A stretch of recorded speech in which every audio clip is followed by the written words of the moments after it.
That's it. I think that's part of the mystique with Barron. There's not a great deal of him, so people just know he's obviously very tall, freakishly tall, and apparently super smart, not just academically, but also political nous. He was behind a lot of his dad's strategy, the podcast strategy. And a poll carried out earlier this year found that a whopping 40% of Republicans would consider amending the US Constitution to lower the presidential age requirement so Barron could run for president sooner. I didn't even realise there is a 35-year-old age limit. That's how popular he is. Yes, and AOC, just as a side note, has surpassed that 35 age limit. A lot of people are talking about that she might be in contention. He is very popular, but, you know, as we said, he's got different parents, very complementary, but very different parents. So he's got great genes from what we can see, obviously, but he could go the way of his mother and maintain that mystique and enigma for a long time. And when he decides to open his mouth publicly, it'll carry a lot of weight. Or he could go the way of his father and put everything out there and make a run for it. He's very young, so...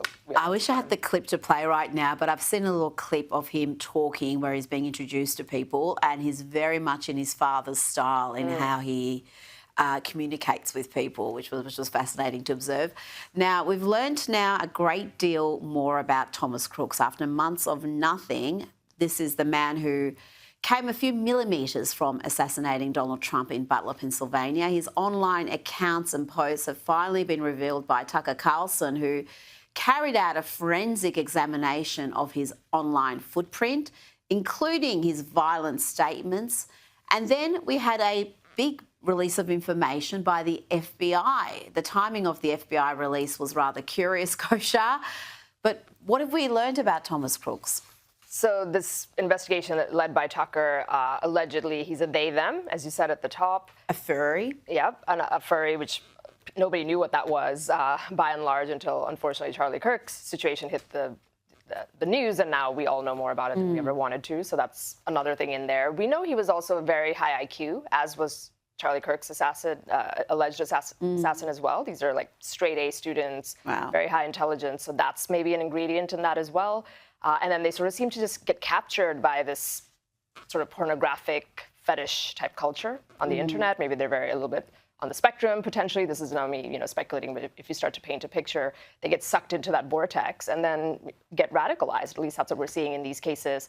Nashville shooter, the Minneapolis school shooter, all of them. There's just this epidemic of trans people playing, or trans-sympathetic people playing a role. And I have to think that the medicalization, we don't know the details with him, but if you start pumping the wrong hormones into somebody and all that, we don't know what it's doing with their mind and how it's messing with it. Well, with him, we don't have any suggestions yet that he was on any sort of treatments or hormones or anything, but the reports are that he did use they-them pronouns, as you said, and was on a website known for hosting pornographic furry material, F-U-R-R-Y. Google it. We're not going to go into descriptions here because, my God, wow. And yeah, Charlie Kirk's alleged killer was also involved in furry culture. Is it clear now, or do we have any sort of a picture of what or who radicalised Thomas Crooks? Not much. The internet analysis that folks like Tucker and others have done suggests he turned in 2020. That's when he took a turn. And before that, he maybe even was a little bit center-right, people think. And he would have been very young at that age. So who knows how deep he was politically. And then after 2020, just something happened. That's so right. Again, it's all speculation. We know nothing about how deeply he was into that they-them thing. Was it just changing pronouns or something deeper? But it's not a good day for that, the activism around that issue, of course. And I'd say it's also not a great day for the FBI, just in general as an institution. People are very frustrated. Why is it taking a journalist coming out with these things to hear about it? And more transparency, please, faster. Absolutely, because people have been crying out for some transparency, so some further information on what happened in Butler. There seem to be so many inconsistencies that the FBI could have sorted out. And when you don't give anybody any information, there's a vacuum and all sorts of conspiracy theories arise. And then within hours, basically, of Tucker Carlson unveiling all this information, the FBI released a lot of data as well. Forced to do it. And sometimes, okay, the argument is that you don't want to contaminate the jury pool or a prosecution that might be underway. Maybe. In this case, he's dead. So exactly. I mean, the only thing I could think of was if they are undertaking an investigation to see if there wasn't people who radicalised him, if he was paid or set up to do this, if there was any sort of complicity from anywhere else. But we haven't had any news of that. Now, the Daily Mail reports, you mentioned Crook's political opinions changing. They report his views shifted dramatically left around early 2020. Crooks reportedly called for anti-Trump supporters to conduct terrorism-style attacks against US government buildings, and he even outlined ways to sneak a bomb into a government building and set it off before anyone can see you. So again, you see some of this online material, some of the things he was posting, and you wonder how he wasn't visited by law enforcement earlier. I mean, this stuff is extreme. Yes, that is actually another thing in a lot of the cases in the Charlie Kirk case too. After the fact, you do see some chatter in these Discord chats or chat rooms or what have you. And again, just if you look at the budget and the manpower and everything else that is at the disposal of the U.S. government with the FBI and every other agency, why are they not catching these things? And maybe that's an unfair expectation to put out there, but people are very unhappy with it because it seems to keep happening and it feels like we're always behind the 8 ball. Also, in 2020, the FBI was completely directed by the Biden administration to go after J6 and school boards and all of that. So that was a waste of time when people were leaving footprints. Exactly. We had school mums who wanted to get gender madness out of the classroom being investigated, and then we've got individuals like this posting how-to guides on how to blow up buildings. And nothing. Now, let's talk about this feud between President Trump and Marjorie Taylor Greene. Actually, the president has a new name for her. Her life is in danger? Who's that? Marjorie Taylor Greene, she says. Marjorie Taylor Greene. I don't think her life is in danger. Frankly, I don't think anybody cares about her. She's going on The View. She's going on CNN, apologising, God knows for what. Well, here is a clue to what's behind all this tomfoolery. He didn't tell her not to run, but what she didn't say was that he sent her a poll privately, discreetly, and it had information in it. And it showed her down 20 points to John Ossoff. And so in politics, when you want to send a message to someone that you like or that has been an ally, you don't embarrass them publicly. You privately send them information and show them what the reality is. And so I think it's true that he didn't tell her not to run, but it's also true that he did her a big favor, which is to show her information that a candidacy statewide in Georgia for her would have been a disaster. That gives a little bit more information, a little bit more context. How do you see this? I think some of it could be just that personal political aspiration stuff, like what Scott Jennings was alluding to. Some of it is, I think, substantive disagreements on policy. It's unfortunate because generally they're in the same tent. It would be nice if we didn't have this firing squad internally on the right, but that's part of the process. The right likes to really battle ideas, and so that's what happens. She breaks with Trump, or has been breaking with Trump on a few issues. One is the Epstein files. Release it already, she's been saying, and it was one of 2 Republicans who signed on to that bill. And now Trump, in the last 48 hours, has said, yeah, let's release it. So she was right on that. She was right on that. Yeah. And I think she's closer, being a congresswoman, she's maybe closer to the base in her constituency, at least in Georgia. So she was hearing that probably more loudly than Trump was, I can assume.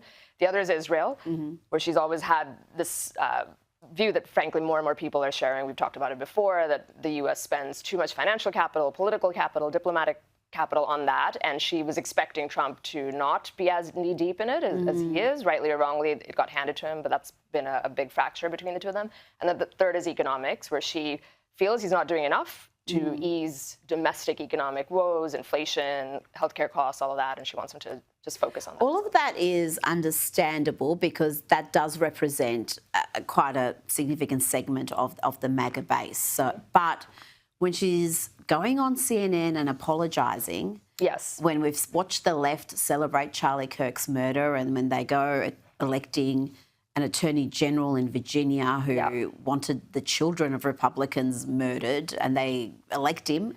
That was odd, and it wasn't like to me. That was just left a very bad taste. It was definitely off-brand for her too. So maybe it's because of the political aspirations, which she was trying to appeal more to the moderates. I don't know, but that one did not age well, and that name, Marjorie Trader Green, will stick because Trump is very good at nicknames. I mean, it's almost an obvious one, but wow. Yeah, it's going to stick. Oh, it's going to stick. That's the thing. Even if they make up, that is a ready-made nickname for anybody who wants to have a go at her. Now, the United Nations Security Council voted to adopt President Trump's peace deal earlier today and establish an international force to govern and secure the Gaza Strip. 13 countries on the Security Council supported the plan. 2, Russia and China, abstained, but Kosher, they did not exercise their veto power. That's significant. Yes. This, you could say it's a symbolic gesture, what they did, because they can register their criticism. They said the deal is too ambiguous. It's going to end up favoring the U.S., which, well, the U.S. brokered it, so, fair enough. And a few other criticisms that they have on the substance of it without vetoing, because they didn't want to throw a wrench into this thing that finally we got to a place after a long, hard journey of peace, and hopefully it lasts. Also, it's interesting to note that they haven't really used their veto power too much on this issue. I was looking it up, only 5 times between the two of them.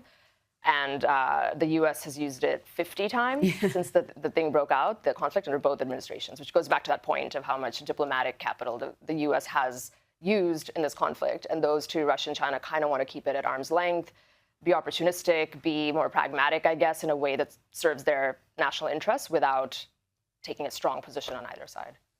Now, let's talk about Poland. Polish Prime Minister Donald Tusk has described an explosion on the country's rail network near the Ukraine border as an unprecedented act of sabotage. And Russia is the leading suspect there, Kosher? Yes. So to me, this is another reminder that war rages on. We certainly didn't wrap it up in 24 hours, as I think was Trump had put out there during the campaign. And it's a very complex war. It's overt, it's covert, there's potential sabotage, false flags, like all sorts of things happening, multidimensional warfare. It reminded me of the Nord Stream pipeline blow-up, and we still don't conclusively know who was behind that. There are different theories. Was it the West? Was it Russia? There isn't actually global consensus on that. And so this is another one that reminded me of that. I've got a good idea with that one, I've got to say. I've got a suggestion here. Maybe Poland can unleash their new Trump-loving president, Karol Nawrocki, to find the culprits. Look how fit he is.